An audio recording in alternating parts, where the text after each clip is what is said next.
This was materialized by Sai Baba in early 1970. It was my first visit to Baba, and the day before I was to leave, he looked at me and he acknowledged that I was leaving, and then with his hand made that motion, closed his fist, and when he opened it, there it was. As a diamond glows, so shall the light on the tower of the Lord, the prophet of the new age. One stone on his finger is worth more than all the world's treasures. Even those who by accident help the teachings of the prophet will receive in return 100-fold. Already many warriors of the teaching of truth are reborn. Only a few years shall elapse before everyone shall hear the mighty steps of the Lord of the new era.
Let your spirit merge with the spirits of the powers of sky and earth, feeling as they are feeling, doing as they wish you to do. For they speak with the voice of Wankantanka, the Lord of us all. They will enter you in vision if they see the way open. Time, space, and eternity. Is it possible to see the future? Destiny, said Edgar Cayce, America's renowned sleeping prophet, is created in time and space. God is time, space, and patience. All time is one. All life is one. People today are paying an increasing amount of attention to the predictions made by the great seers of history. These prophecies refer to a series of grave man-made and natural disasters that would befall mankind at what is almost certainly the close of this century. Although prophets of doom have existed for generations, we live in the first period of history in which science has begun to echo these seers' grave predictions. With the advent of nuclear power and environmental pollution, we now have the technical ability to trigger the global destruction the seers foretold, apart from anything nature may do without our assistance. However, the great prophets and seers were unanimous in their prediction of a new age of peace and plenty which would be born out of this calamitous period. Prophetic visions have guided mankind in all cultures throughout time. In the Holy Bible, 1 Corinthians, it is written, "He that prophesies speaks unto men to edify, exhort, and comfort. Follow after love and desire spiritual gifts, so that ye may prophesy and edify the church." Scientists have long been reluctant to allow the possibility of any truth in prophetic visions, or anything else that happens outside the realm of the five senses. Einstein recognized nothing but an eternal present, which, perhaps not surprisingly, is identical to what the ancient prophets believed. If the future exists already, then precognition or prophecy is possible. Science places the laws of physics into a four-dimensional continuum that is the eternal present. If this is so, then past, present, and future exist simultaneously. Perhaps it is only our consciousness which moves. Nostradamus, the great French visionary, accurately predicted in 1568 the coming French Revolution in 1789. He also predicted Napoleon, the Great Fire of London, World Wars I and II, Hitler, and aerial warfare, among others.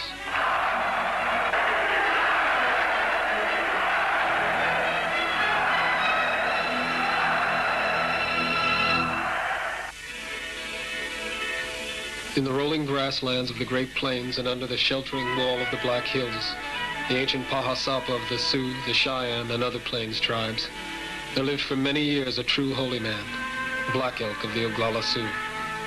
This wonderful human being, pure of heart and a great teacher and healer, somehow managed to keep alive in his heart and mind the beautiful essence of his people and their meaning in the sacred circle of earth and sky. He was born into the free life of the Plains peoples in 1863, but had his first great and extraordinary vision as a 9-year-old boy on the Great Plains near the Little Bighorn River, which is now Montana. High in the sky, he was carried in his dream, and up among the towering clouds to a beautiful teepee made of flaming rainbows, where he met a council of 6 grandfathers who represented the Great Spirit. They told him he was being sent out across the sky to see the future of his people and the world. Riding a bay horse and followed by 4 troops of horses, 12 in each troop, 1 black, 1 white, 1 yellow, and 1 red, he started on his journey. On this journey he saw repeatedly that though his people at the time of the dream were wailing in the sacred way, under the flowering tree of their understanding and unity, they were soon to become sick in the spirit, while great clouds and storms of darkness would surround and pummel them. Towards the end, he saw them fleeing through a storm like frightened swallows, each voice crying alone, all unity lost. Later, he was to understand that this great storm that broke and scattered his people was brought on by the coming of the white people who conquered them, broke their spirit, and filled their minds with so much conflict, they indeed became lost. He was given the promise in his vision that something beautiful was coming and somehow the darkness would pass and a new day be born. He saw the daybreak star come from the east and with it a sacred being all colored red, who turned into a bison, and he understood that though the buffalo would be lost to his people, something else equally good would take its place. He saw also that he would help bring back the spirit of his people and plant the sacred herb that grew up into the mighty tree of understanding, spreading its beautiful branches over the earth. Under this tree, the sacred hoop of the Sioux, the symbol of their unity, which had been broken, grew back together again. Then he saw many other hoops of other peoples, and around them one great hoop that meant they had come into unity and understanding. Last, he saw that the day was so beautiful that even the rocks and trees danced with joy in the glorious light.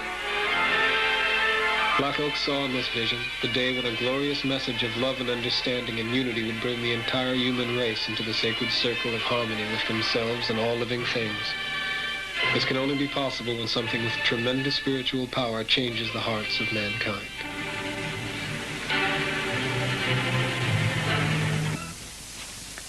Later, Black Elk had a second great vision, which emphasized the power and the meaning of the first. In his dream, he was told that the message that would help and awaken his people would come from the east, and that it would come from a man clothed in red, who was like neither a white man or an Indian in appearance. Black Elk saw that when the people received this new message, when they understood, that they would become like flames of fire spreading it to other people, but that those that did not receive the new message would be filled with darkness.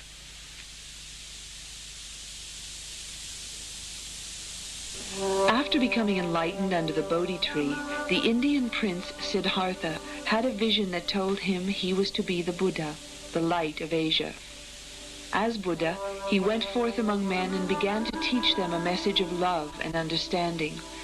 He taught the famous Eightfold Way that leads to true happiness, and he prophesied, I am not the first Buddha who has come upon the earth, nor shall I be the last. In due time, another Buddha will arise in the world, a holy one, a supremely enlightened one, endowed with wisdom, auspicious, embracing the universe, an incomparable leader of men, a ruler of angels and mortals, he will reveal to you the same eternal truths which I have taught you. He will establish his law, glorious in its origin, glorious at the climax, and glorious at the goal in the spirit and in the letter. He will proclaim a righteous life, wholly perfect and pure, such as I now proclaim. His disciples will number many, many thousands, while mine number hundreds. In 1929, Professor Nicholas Roerich, artist, explorer, and writer, returned from explorations in the Himalayan mountains north of India and wrote a book in which he told of a remarkable Buddhist prophecy he had found in the high Himalayas, and which the people there believed was soon to come true. This is how he described it. It is told in the prophecies how the new era shall manifest itself. First will begin an unprecedented war of all nations. Afterward, brother shall rise against brother. Oceans of blood shall flow, and the people shall cease to understand one another. They shall forget the meaning of the world teacher. Just then shall the teacher appear, and in all corners of the world shall be heard the true teaching. To this word of truth shall the people be drawn, but those who are filled with darkness and ignorance shall set obstacles. As a diamond glows, so shall the light on the tower of the Lord, the prophet of the new age. One stone on his finger is worth more than all the world's treasures. Even those who by accident help the teachings of the prophet will receive in return 100-fold. Already many warriors of the teaching of truth are reborn. Only a few years shall elapse before everyone shall hear the mighty steps of the Lord of the new era. And one can already perceive unusual people. Already they open the gates of knowledge, and ripened fruits are falling from the trees. Those who accept him shall rejoice, and those who deny him shall tremble. The denier shall be given over to justice and shall be forgotten, and the warriors shall march under the banner of Maitreya, the world uniter. The same thread of prophecy regarding a coming Holocaust before the end of the 20th century and the emergence of a Messiah or world teacher from the East, clothed in red, following a great war who brings all the races on earth into unity, can be found in the Old Testament, the New Testament, American Indian prophecies, and among Buddhist, Hindu, Mormon, and Muslim teachings. With all these signs pointing in one direction, let us examine the life of the spiritual teacher of the 20th century, who not only fulfills the prophecies of the past, but whose teachings transcend the factionalism of history to encompass all humanity and tell the world that all faiths are facets of the truth, all are tributes to its glory. The belief that God incarnates in a human being can be found in many of the world's faiths and scriptures. Nowhere is it so predominant as in the Hindu faith. In the Bhagavad Gita, it is said, "For the protection of the good and the destruction of the evildoers, I, the Lord, will incarnate from time to time in human form." This avatar of God is said to come when good men are afflicted with fear of survival, to re-establish right ideals and right action. A full and complete avatar is recognized by the expression of the divine quality of omniscience, knowing all, omnipotence, all-powerful, and omnipresence, being in all time and space. Today, millions in India and other parts of the world have witnessed and experienced these qualities as expressed by Bhagavan Sri Sathya Sai Baba, whom they consider to be a full avatar.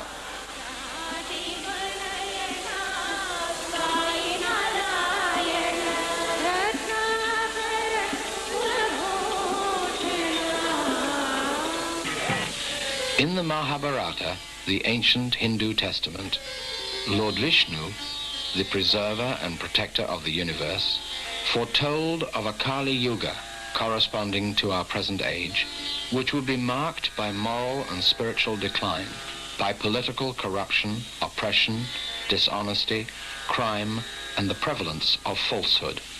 Then Lord Vishnu said, "When evil is rampant upon earth, I will take birth in the family of a virtuous man and assume a human body to restore tranquility by the extermination of evil.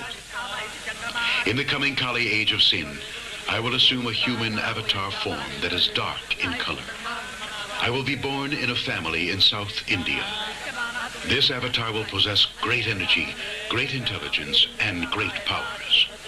Material objects needed for this avatar's mission will be at his disposal as soon as he will think of them.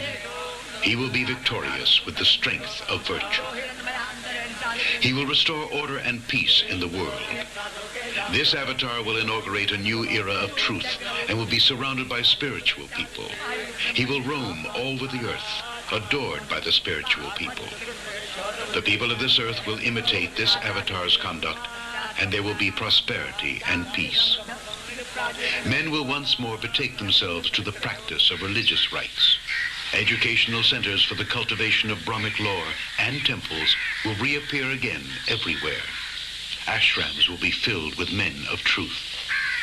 Rulers of the earth will govern their kingdoms virtuously. The avatar will have an illustrious reputation." This prophecy is corroborated in the ancient classic scripture, the Vishnu Purana, which also mentions that this avatar will display superhuman powers in establishing the new age of truth. It adds, "His parents will be devotees of Vishnu and will reside in a village worshipping the cowherd form of Lord Krishna." In fact, Sai Baba's mother and grandmother worshipped the aspect of Vishnu called Satyanarayana for months before he was born. And Puttapati village was formerly Gaulapalli, meaning home of the cowherds. So it is that the life of Bhagavan Sri Sathya Sai Baba appears to be fulfilling ancient prophecies and scriptures.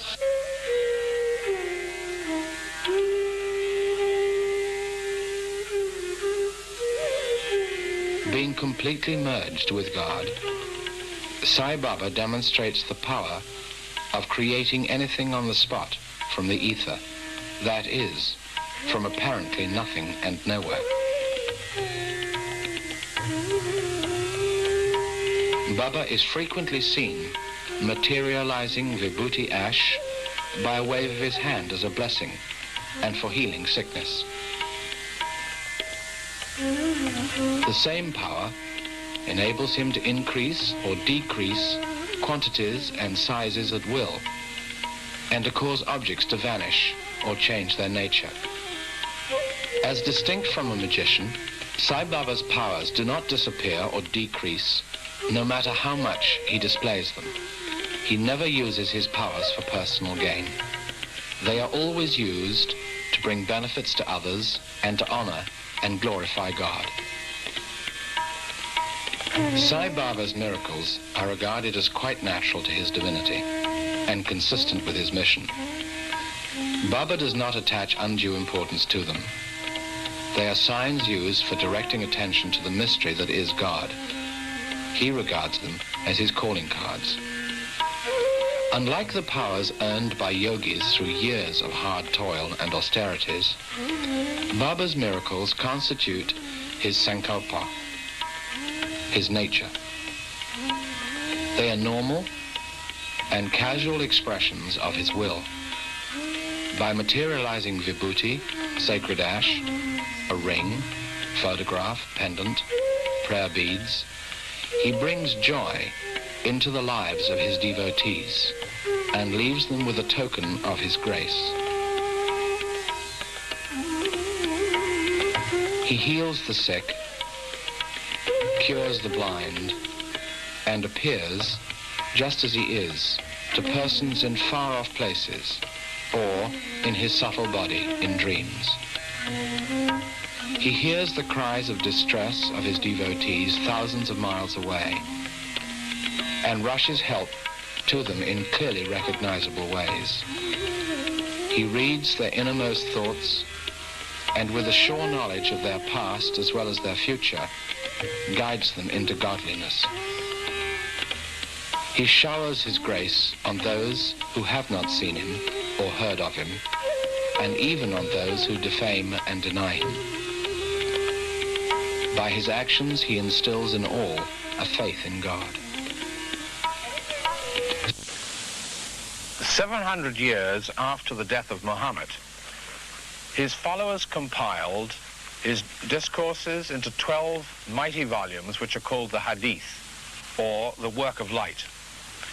Muhammad is alleged to have given 300 marks or signs by which El-Mahdi, or the Guided One as he calls him, will be recognized. Muhammad was asked if he, Muhammad, was the Guided One. He said that he was not, and that no prophet of God had ever come to this world who had come with the power with which he, the Guided One, will come. He went on to say that no prophet was like this great teacher, because all the prophets were killed by the people, as their power had not been sufficient to prevent their being killed, but that no power will be able to conquer or to kill the Guided One. Muhammad continued, religious people will collect under a great tree. They will have a spot on their foreheads. If you want to know him, you should know the signs, but do not be deceived by many who declare that they are El-Mahdi, the Guided One. His hair will be profuse, his forehead will be large and concave, the nose will be small with a slight bump at the bridge. His front teeth will be spaced apart. He will not have a beard, but will be clean-shaven. He will have a mole on the cheek. His clothing will be like a flame. The color of his face will sometimes be like copper, sometimes yellow like gold, sometimes very dark, and sometimes shining like the moon. His body will be small in size. All the teachings of all the religions of the world will be in his heart from birth. All the science and knowledge of the world from the beginning of time will be in his head. All things which you will ask from God, he, the Guided One, will give to you. All the treasures of the world are under his feet. He will give everyone gifts that are light in weight. He will go amongst the devotees and touch their heads with his hand. Every eye that sees him will be happy, not only humans, but disembodied souls. His devotees will crane their necks to see him. He will live 96 years on earth. In the last 20 years of his life, he will be the king of the whole world. But at that time, only 2/3 of the people of the world will believe in him. Muslims will only recognize him 9 years before his passing from the world. You could have stretched out your hand and been with him, but you missed him.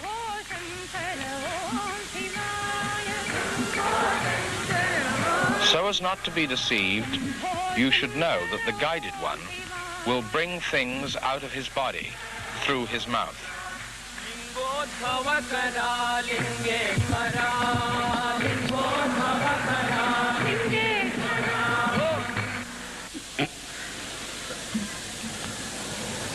All the 5 elemental substances which constitute the creation, they are present in this Prithvi Lingam. All the base of creation is contained in this Lingam.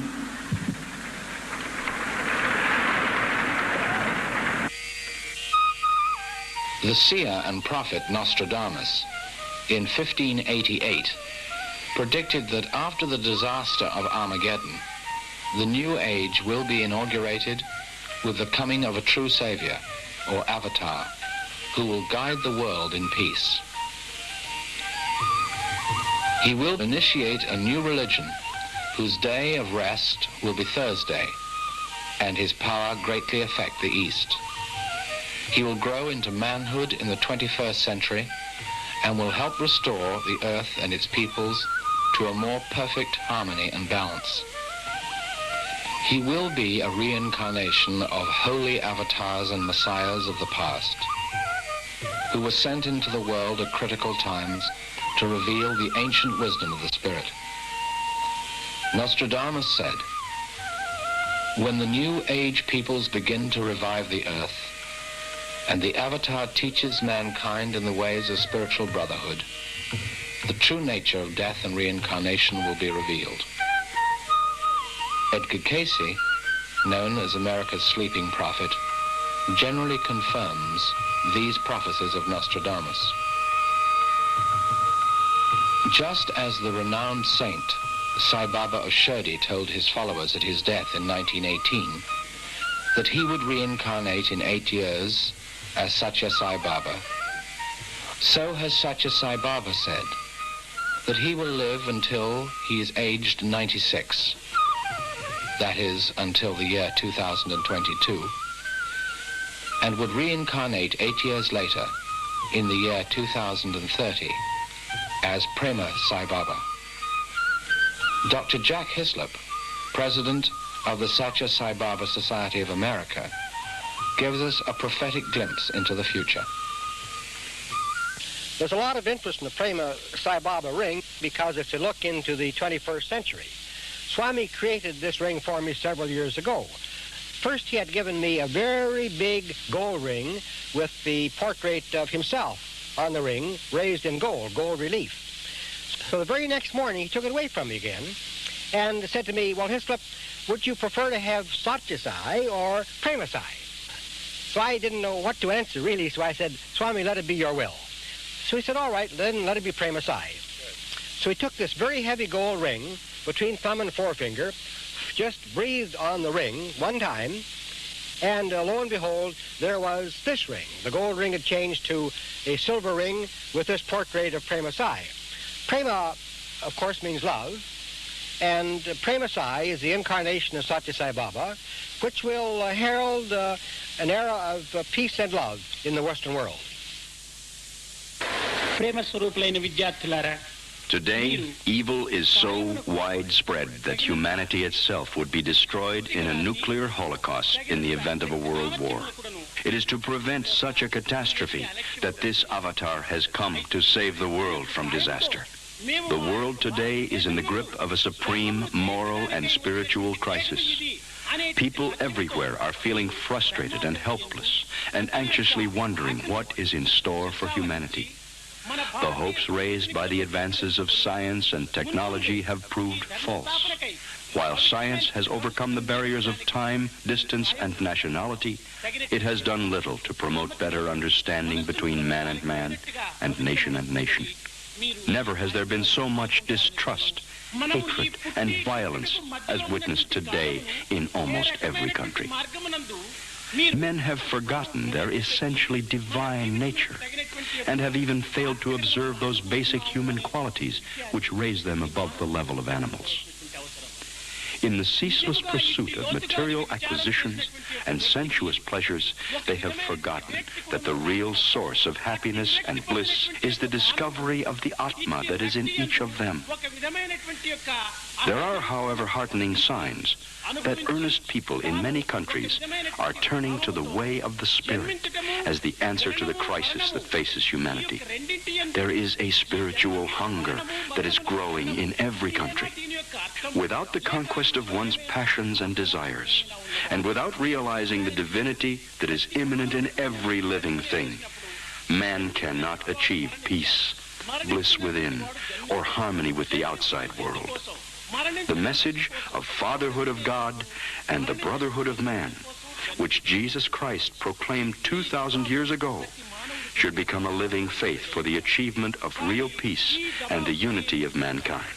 The oneness of all creation, affirmed by the ancient seers and sages, must be expressed in a transcendental love which embraces all people, regardless of creed, community, or language.